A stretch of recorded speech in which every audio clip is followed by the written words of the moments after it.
はい、ベスティー、ハナだよ。今の時刻は2時28分です。日本に帰ってきました。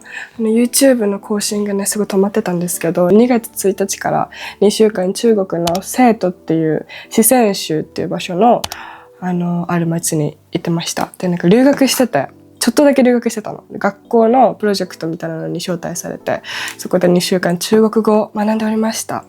おいしいはな。私の勉強の成果を見せてあげる。見て。ちょっと待って。こういう感じで。フォーボーモーフォーとか、ピーンって言って、音が、声の発音が日本と全く違うの。ね、こういう単語とかね。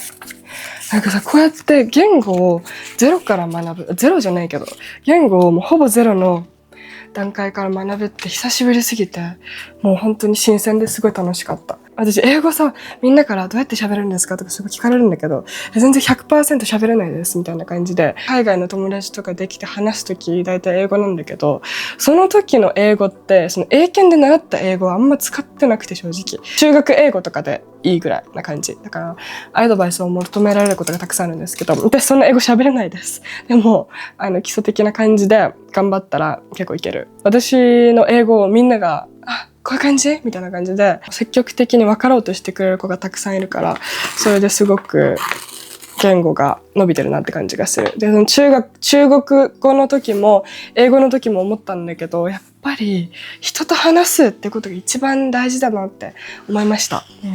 中国語もマンツーマンで先生がいろいろ教えてくれたんだけど、もう1週目は本当に何言ってるか分かんなくてずっと発音の練習をしてた。2週間目から先生が変わって、その先生とアイドルとかを見ながら話すみたいな感じで、タイドーラーって言って、もうやりすぎっていう言葉があるんだけど、それとかちょっとスラングっぽい言葉混ぜながら勉強してたら結構面白くて、氷いりますかとか、何円ですかとか、お水いりますかとか、そういう基本的な言葉がちょっと分かるようになって、っていう2週間目で語学の上達を感じたから、すごい良かったなって思った。本屋さんと雑貨とかもたくさん置いてあって、ぬいぐるみとかもあって、でカフェもついてて、これは食べます。これは中国で買ったやつで全く読めないんですけど、マギーっていう友達がマジこれいいから食べろっていうことで、お湯を入れる時にすっごい入れたから、何と思ったら、麺がなんか2段になってて、2人分の麺なの。喉が本当に痛くて咳も出て、で一昨日ぐらいに東京都のイベントでルッキズムについて話そうっていうズームのイベントがあったんだけど、その時もから本当に体調が悪くて、声がもう出なくて咳が止まらなくなるんじゃないかと思って、鼻声な気がする今。いただきます。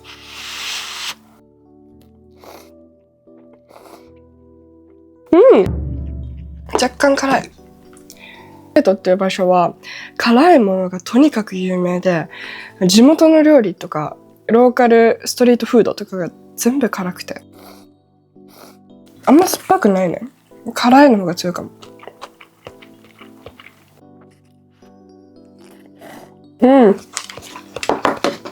美味しいです。あっちだと VPN とかがないと Google とか使えないのね。韓国 Vlog2 つと香港 Vlog1 つ。この3つ終わってないやつがあるんだけど、あと東京もあったから、いろいろ Vlog とか動画が溜まってて、1月はめちゃめちゃ更新してたの。もう週3回ぐらい更新してて、勢いづいてたところで留学に行ったから、留学もすごい直前に決めたから、いろいろバタバタしちゃって、VPN が調子悪くて、全くパソコンが繋がらない状況になったんですね。なんかパソコン結構重くてさ、持ってくの大変だったのに、パソコン一回も使わないっていう。もうずっとスマホしかなくて。2週間分の中国のブログもありさ、私どうなんだろうっていう感じ。だから、ちょっと今月頑張ります。でもね、あさって仙台行くの。旅行で。Too deep. Yes. Jasmine? Yes. Love it. Jasmine tea. Yeah. Okay. Oh, by the flower, right? By the flower, right? Yeah. Oh yeah, I know this. Yeah. Because I bought this jasmine tea in Muji in Thailand. Like I'm kind of afraid of this type of restaurant walking by myself because it's local. 海外行ったらさ、もう財布の紐がすごく緩くなって、とってもお金を使ったんですね。思った以上に。日本の Uber Eats とかと比べて、半額ぐらいだから、一回フルーツ食べたくて、いちごとなんかサトウキビみたいなの頼んだの。そしたら、割引が5回ぐらい使われて、150円で人が届けに来たの。でも人件費どうなってんのって思ったんだけど、そんな感じですごく安いから何でも届くの。私、風邪ひいてて、こののど飴、これおばあちゃんののど飴みたいな。検索したらこれが出てきて、美味しいです。美味しいっていうか喉に効くらしい。パッケージ可愛いよね。喉の調子が悪すぎて、朝5時ぐらいに頼んだの。そしたら来た。なんかもうすごいなって。やっぱ待って、全然食べてない。一回食べるね。あとこれもココナッツオートミルク。これが、このココナッツのさ、削られた部分あるじゃん、この白い部分。これっぽいのが入ってめちゃくちゃ美味しいから、おすすめ。中国に行った方はぜひ。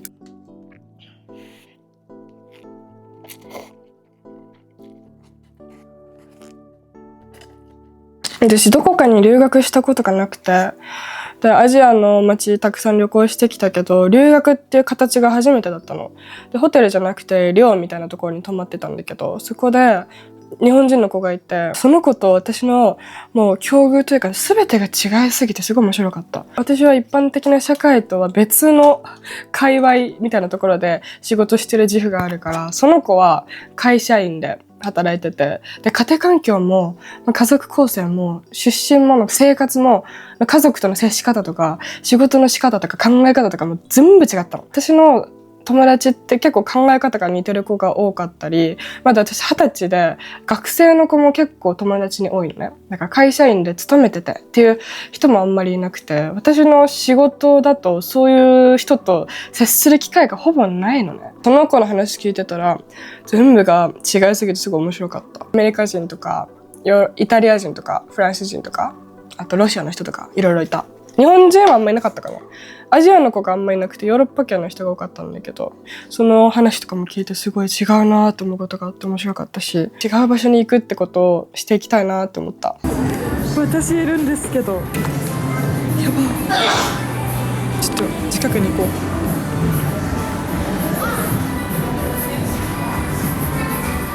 う。私京都全然雰囲気違うんだけど、中国の Vlog は、3月以内には頑張ってあげようかなと思ってるのでお待ちください。あとインスタグラムも投稿しなきゃいけないからちょっと投稿するので、ぜひ@hanah.bezi こちらにお越しください。だから旅行行ってる時って常に動いてるし、外にいるし、なんかいろいろ考えてるから、全く同時に投稿することができませんでした。スマホすら使えない時間もめちゃくちゃあったし、もちろんパソコンも使えないからお仕事もできないでしょ。一人でもう何もしない時間みたいなのが必然的に増えて、日本にいる時はもうずっと仕事。友達と会ってご飯食べて、家族と過ごして、でご飯食べて寝てみたいな、音楽聴いてっていう感じで、もう静かな環境があんまりなかったから、改めて静かな時間が作れてよかった。だから強制的に作れた気がした。一人で旅行するのおすすめ。必然的に考える時間増える。全然関係ないんだけど、これベストバイ。マジでベストバイ。友達がおすすめしてくれて、中国でこれ人気ですっていうことを教えていただいたんですけど、これが本当にすごいの。でこうやってさ、こんなちっちゃいのにくっつくし、スタンドにもなるし、なんかこう持てるし、これはベストバイです。これ本当に。他にもいろいろね、服も可愛いなって買ったし、なんか古着屋さんに行ったら、はなちゃんですかって声かけられて、私中国で声をかけられたことがなかったのね。そうだから海外で、しかも生徒という私とすごく離れた土地で声かけられてすごい面白いというかびっくりした。知られたの私みたいな。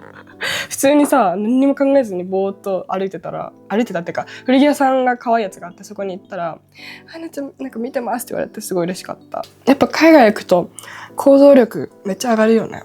それも面白いよね。なんで日本でできないんだろうって感じ。日本でできないことがなぜか海外ではできる。多分それは自然と人の目を気にしなくなる環境だからだと思うけど。似てる？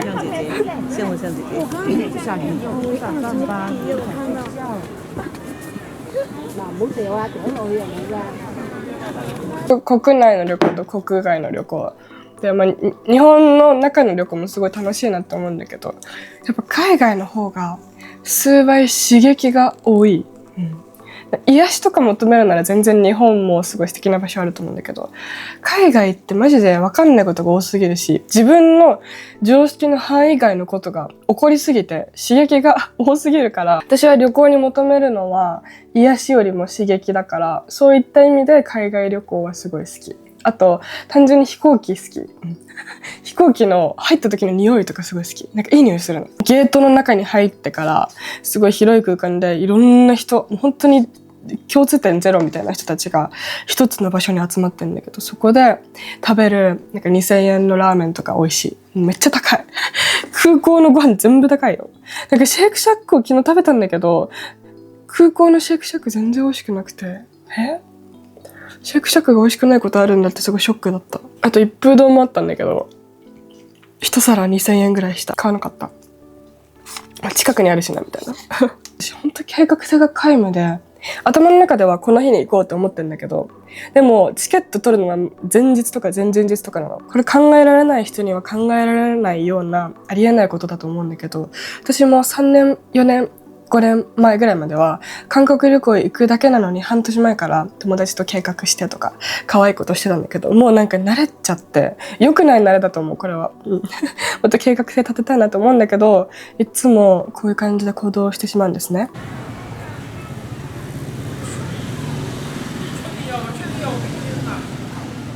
直行便がなかったからですごい高かったの。30万とか40万とか、ニューヨーク行けるじゃんって思っちゃって。上海を経由して、東京から上海、上海から成都っていうルートにしたから、もうここだけで10時間ぐらいかかるのね。長いじゃん。前日に撮った時に時間で選んだんだけど、若干高かった。って思ったけど、もうしょうがない、行こうって思って気合でチケット取ったんですね。そしたらなんか見てなかったんだけど、初めがビジネスクラスだったの。ビジネスクラスに乗ったことがなくて初めてだったから、すごい楽しみ、ワクワクと思って、行きじゃなくて帰りの方が良かったけど、行きにビジネスを取ったんですね。ビジネスクラスの人専用のラウンジって言って、飛行機に乗る前に休む空間とかご飯がある空間があって、私それも行ったことなかったからめっちゃワクワクしていったの。そしたらビュッフェみたいになってて、全部美味しいご飯がたくさんあって、飲み物もお酒も飲み放題で、ふわふわのソファーがあって充電もできて、なんかお待たせいたしましたみたいな人もいて、ってすごいセレブになった気分だったの。私もこれ毎回乗れるわけないから存分に楽しもうと思ってたくさん以上張ってご飯を食べたんですね。でもこんなに往復してる人いなかった気がする。私だけすごい往復してて恥ずかしかったんだけど、その恥ずかしいとか気持ちもなくいっぱい食べてて、私も将来ビジネスクラスに普通に乗れるような人になりたいなみたいなことをふわっと思ったりした。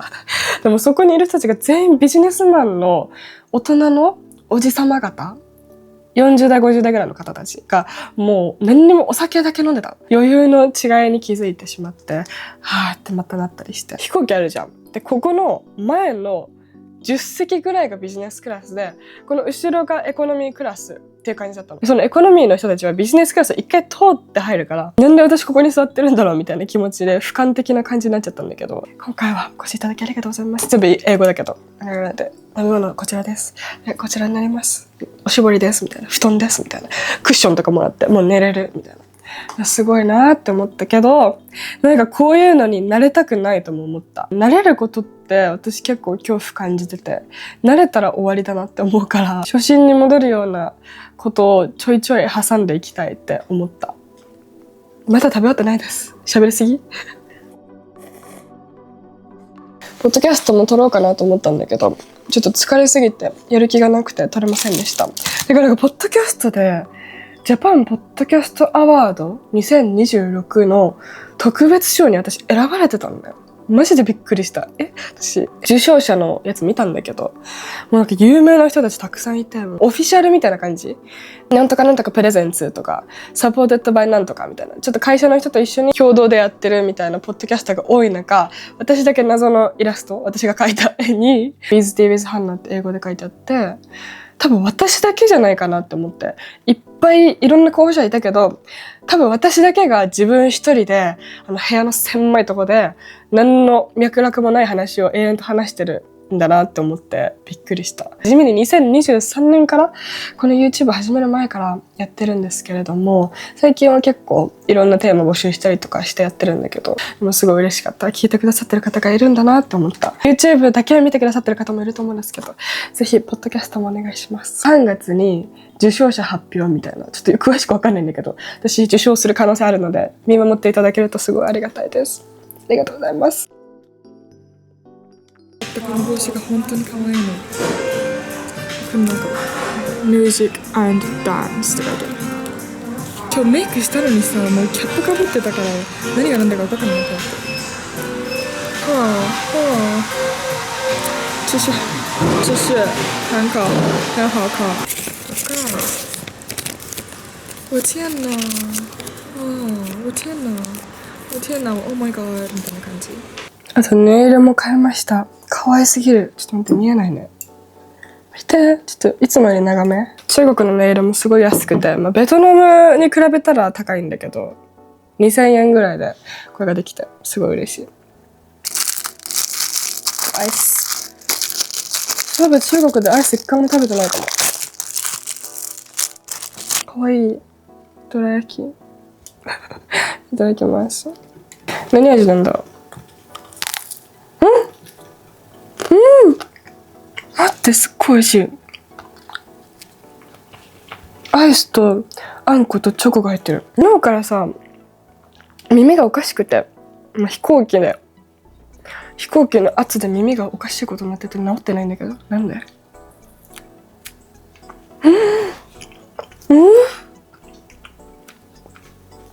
これ買うべき。美味しい。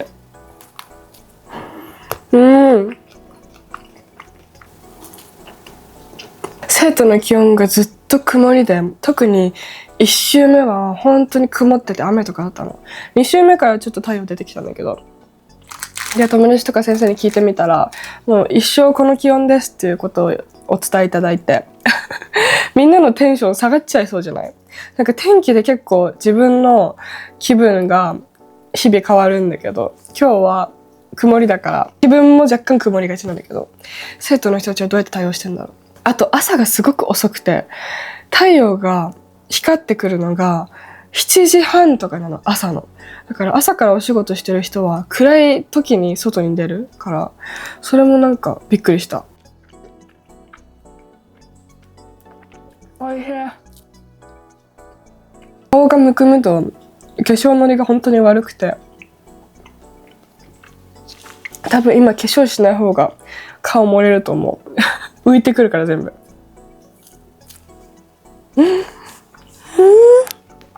あんこ。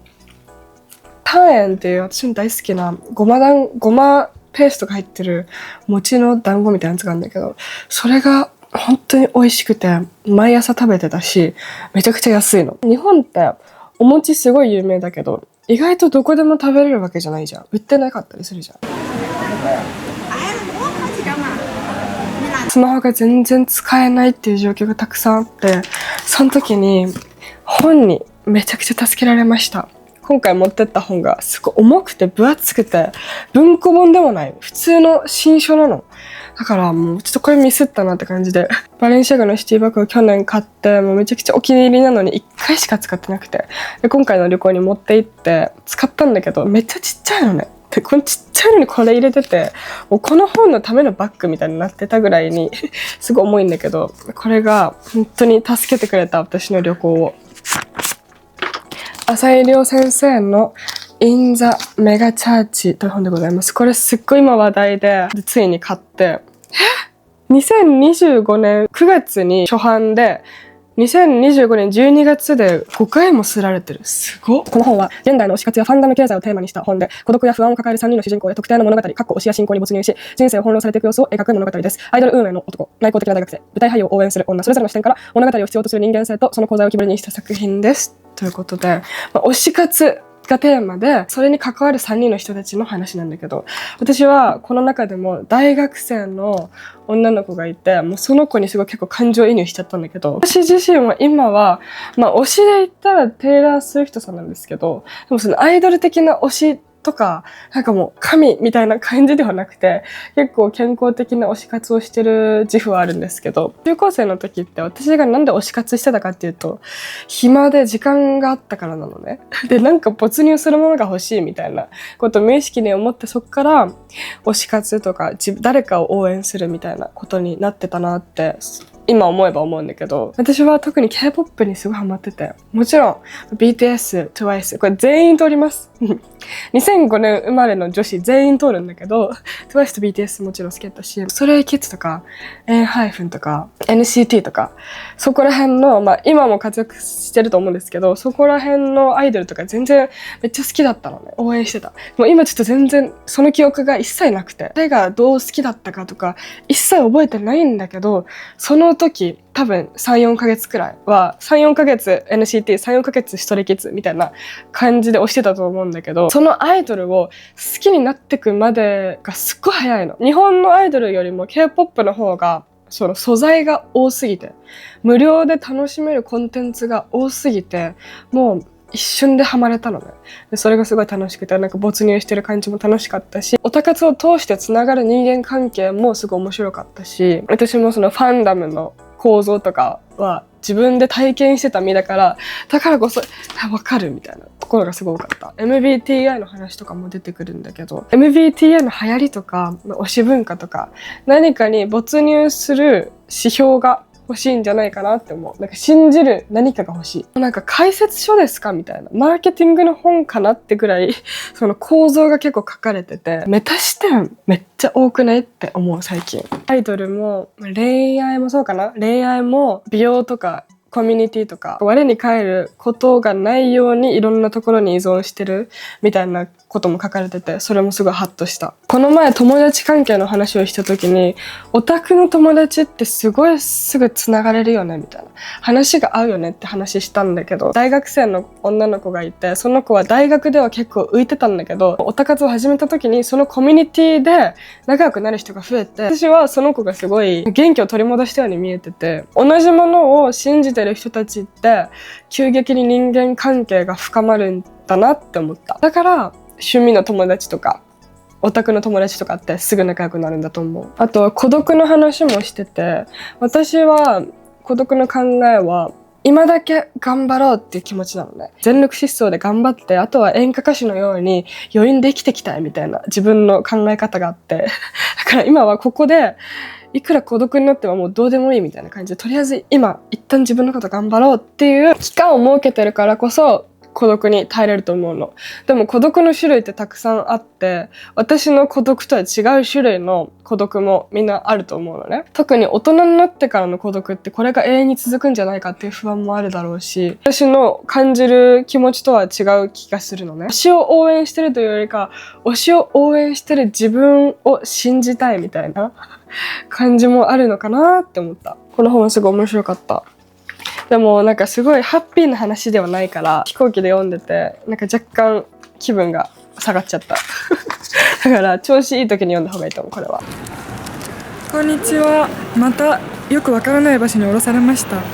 雰囲気ある感じ、上海の感じと似てます。でここはまた新しい場所に来たんだけど、ここはなんか調べてみたらちょっと代官山的な落ち着いた感じのお店がたくさんあるという。じゃあちょっと切り替えて中国で買ったものを紹介します。まず一つ目、私が大好きなもの、このキュウリのチップスが本当に大好き。このレイズが中国のどのコンビニに行っても売ってるんだけど、特にこのキュウリ味がすごい美味しくて、このキュウリね、いただきます。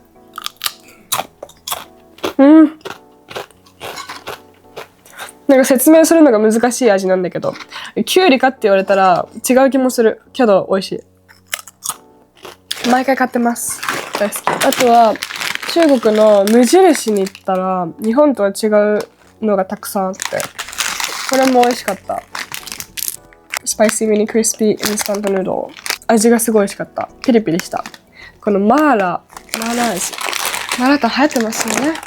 なんか日本でさ、マーラタン死ぬほど流行ってるけど、中国では全然流行ってなかった。これは私が買ったわけじゃないんだけど、この火鍋屋さんで一番有名なやつ、ここに行ったらなんかいろいろもらった。日本だとネイルとかしてくれるらしくて、日本のやつもう一回行きたい。味噌汁朝食べようかなと思ったけど全然食べなかった。またこれ買ってた。これちょっとさっき食べちゃったけど、ちょっと甘いビーフジャーキーみたいな。ビーフジャーキーがすっごいたくさんあった。ジャスミンティー。あ、これ後で飲もう。ちょっと喉が終わってる。これはココナッツのコーヒー。ココナッツ系もすっごいいっぱい売ってたな。それも良かった。美味しい、これも多分。飲んでないけど。終わりです。全然お土産買ってないね。なんかお土産買うタイプじゃないんだよね。あんまり買わない。旅行行っても。中国のお茶を買おうと思ったら、結構8割9分加糖で困惑してたんだけど、やっぱり無糖のお茶は美味しいですね。一人で考える時間が増えすぎると逆にそれも私には良くなくて、考えすぎちゃうんです。もう奥の奥まで。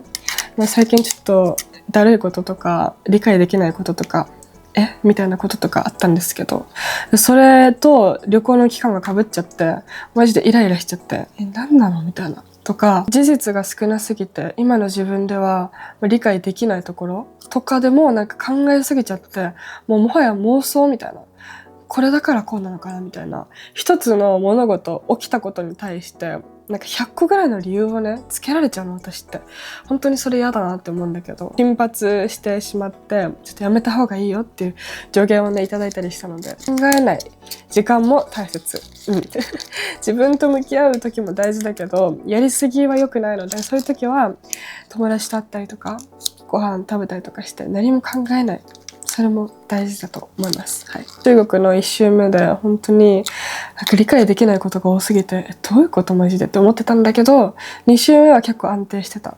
でももう旅行帰ってきたので目の前でやらなきゃいけないことがいっぱいあるから考えないことにします。ハッピーバレンタイン急にチョコレートがお家にあったから食べます。一昨日全然仕事してたのでチョコ食べてない。だから今から食べます。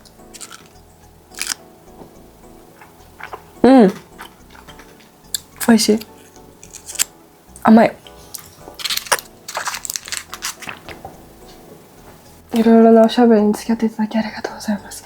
もうね、耳聞こえない今。もうチカチカ耳がさギンギンして、いつ治んのこれ。